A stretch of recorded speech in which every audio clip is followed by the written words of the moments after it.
பால் என்பது இயற்கையின் மிகப்பெரிய பரிசுகளில் ஒன்றாகும். ஒரு குழந்தைக்கு இயற்கையாகவும் காற்றினால் தொடப்படாமலும் வழங்கப்படும் முழுமையான உணவு. இது இயற்கையின் வடிவமைப்பின் அற்புதம். ஆனால் இந்த இயற்கை பரிசை ஏற்றுக்கொள்வதற்கு பதிலாக நாம் அதை கையாளுகிறோம்.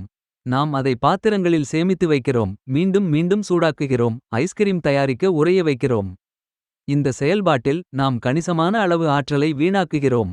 ஐஸ்கிரீமை 0°C குறைவாக வைத்திருக்க எவ்வளவு ஆற்றல் எடுக்கும் என்று நீங்கள் யோசித்திருக்கிறீர்களா? இந்த ஆடம்பரமான உபசரிப்பு அதிக விலையை கொண்டுள்ளது, நமது பணப்பைகளுக்கு மட்டுமல்ல, சுற்றுச்சூழலுக்கும் கூட. இதை யோசித்துப் பாருங்கள், ஒரு லிட்டர் ஐஸ்கிரீமின் விலை பாலை விட 3 மடங்கு அதிகம். அது விலை உயர்ந்தது மட்டுமல்ல, அது ஆரோக்கியத்திற்கும் தீங்கு விளைவிக்கும். அமெரிக்கா மற்றும் இங்கிலாந்து போன்ற நாடுகளில் 90 விழுக்காடு டீனேஜர்கள் ஐஸ்கிரீம்கள், சாக்லேட்டுகள் மற்றும் கூல் ட்ரிங்க்ஸ் அதிகமாக உட்கொள்வதால் பல் சொத்தையால் பாதிக்கப்படுகின்றனர். நம்முடைய தேர்வுகளை மறுபரிசீலனை செய்வோம். ஐஸ்கிரீமை தவிர்ப்பதன் மூலம் நாம் ஆற்றல், பணம் மற்றும் நமது ஆரோக்கியத்தை மிச்சப்படுத்துகிறோம். இயற்கை ஏற்கனவே நமக்கு சரியான விருந்தை வழங்கியுள்ளது: சுத்தமான, ஆரோக்கியமான பால்.